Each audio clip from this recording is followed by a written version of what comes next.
नमस्ते। स्वागत है आपका भूतिया किस्सों में। आज सुनेंगे कहानी अमित की, जो कि उनके साथ रियल में घटी थी। तो उनकी ही ज़बानी सुनते हैं।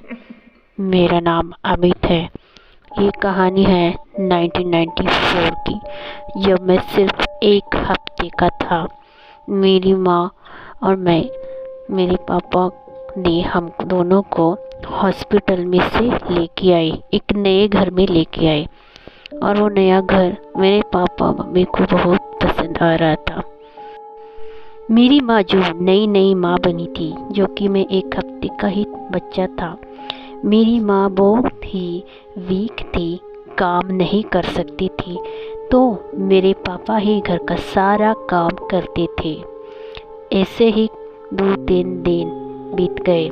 मेरे पापा नाश्ता तैयार करके नहाने को चले गए। नहाने के बाद जब बाथरूम से बाहर आए, तो बेडरूम में से जहाँ मेरी माँ और मैं सोए थे, वहाँ से मेरी माँ का घुर्राने का आवाज़ आने लगा। वो घुर्राना साधारण सुनाई नहीं दे रहा था, बल्कि भूतिया सा सुनाई दे रहा था। वो घुर्राने की आवाज़ मेरी पापा को बहुत डरा रहा था। हिम्मत करके धीरे से बेडरूम का दरवाज़ा पापा ने खोल दिया, तो क्या देखते हैं, मेरी माँ के हाथ पाँव उल्टे हो गए हैं और मैं बाजू में सोकर रो रहा हूँ ज़ोर ज़ोर से। पापा ने मुझे झट से अपनी बाहों में पकड़ लिया और माँ को हाथ लगा लगा के हिलाने लगे। फिर माँ हिल भी नहीं रही थी, माँ बेहोश हो गई थी। तब पापा बहुत ही डर गए, ज़ोर ज़ोर से चिल्लाने लगे। अड़ोस पड़ोस के लोग सभी आ गए और मेरी माँ को चेक करने लगे। उन्होंने ही डॉक्टर को बुलवाया। 1-2 घंटों के बाद मेरी माँ होश में आ गई। तभी सब जो अड़ोसी पड़ोसी थे, सब हमारे पापा को दिलासे देने लगे, कोई बात नहीं, आपके पी को कुछ नहीं होगा, आराम से रहिए। मगर एक जो पड़ोसी था, वो हमारे पापा को कुछ बोलने लगा, आप साइड में आइए, मैं आपको कुछ बताना चाहता हूँ। तो मेरे पापा ने कहा, हाँ हाँ बोलिए, क्या बताना चाहते। जहाँ आप ये घर में रह रहे ना, वहाँ 5 साल पहले कोई और फैमिली रहती थी। माँ, बेटा और बेटे की बहू, जो कि प्रेग्नेंट थी। माँ बेटा वो बहू को बहुत पीटते थे और खाना नहीं देते थे, बहुत तकलीफ़ देते थे। एक दिन वो प्रेग्नेंट जब हुई थी, तो उन लोगों को लगता था कि ये किसी और का बच्चा है, और उसे पीटते थे, पहले से ही पीटते थे। और ये इल्ज़ाम लगा कर उसे और पीट कर एकदम से एक दिन मार ही दिया। वो जब प्रेग्नेंट बहू मर गई, तो वो सास और बेटा बहुत डर गए और वो बहू की लाश को कहीं पे दबा के यहाँ से भाग गए। बाद में ये फ्लैट खाली ही पड़ा था। इसका ओनर ये फ्लैट अगर किसी को देता था, तो कोई भी ज़्यादा दिन नहीं रहता था। यहाँ के आते ही 8 दिन में उनको कुछ होता और घर छोड़ के चले जाते। यहाँ 7-8 लोग फैमिलीज़ आके रह के चले गए हैं। बहुत ही टाइम ये फ्लैट खाली रहा और उसने होम हवन भी किया इस फ्लैट में, तो भी कुछ फ़ायदा नहीं हुआ। तुम्हारे साथ भी ऐसा हुआ है। अड़ोसी पड़ोसियों ने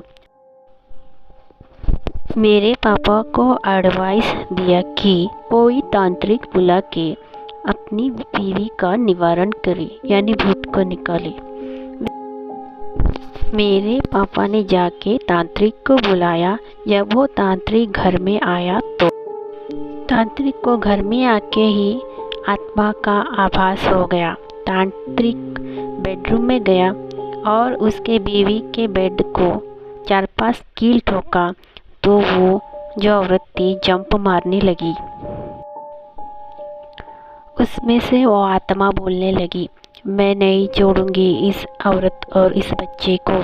मैं लेके जाऊंगी, क्योंकि मैं प्रेग्नेंट मर गई थी और मेरा बच्चा पेट में मर गया था, इसलिए मुझे बच्चों की आस है। इस बच्चे की जान ले लूँगी, इस माँ की भी जान लेकर ही जाऊंगी। तांत्रिक बोला, ऐसा मत करो, ये ठीक नहीं है। जब मैं प्रेग्नेंट हुई थी तभी मेरी सास ने मुझे मार डाला था। मैंने अपने बच्चे को अपने पेट में ही मरा देखा, मैं खुद भी मर गई। इसलिए इसका जो बच्चा है और ये जो औरत है, इन दोनों की जान मैं लेके ही जाऊंगी। बेहतर है ये आत्मा, तू ये शरीर छोड़ के चली जा, नहीं तो मैं तुम्हारी आत्मा एक बोतल में भर के पहाड़ों में गाड़ के आऊँगा और तू करोड़ों वर्ष तक वहाँ ही गड्डी रहेगी। तो देख तू क्या करती है। नहीं नहीं, मेरी आत्मा को मत गाड़ो। मैं बताती हूँ एक रास्ता। अगर मेरी लाश को तुम अंतिम संस्कार कर दोगे तो मैं ये शरीर छोड़ के यहाँ से हमेशा के लिए चली जाऊँगी। सच कहती हूँ तांत्रिक, यहाँ से मैं चली जाऊँगी, मुक्त हो जाऊँगी।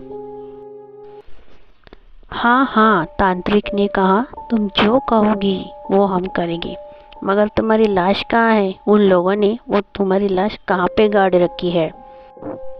तब वो भूतनी बोली, मेरी लाश इसी घर में बाथरूम में दीवार में गाड़ दी है, और ऊपर से उन्होंने लोपापुती कर दी कि कोई देख न पाए।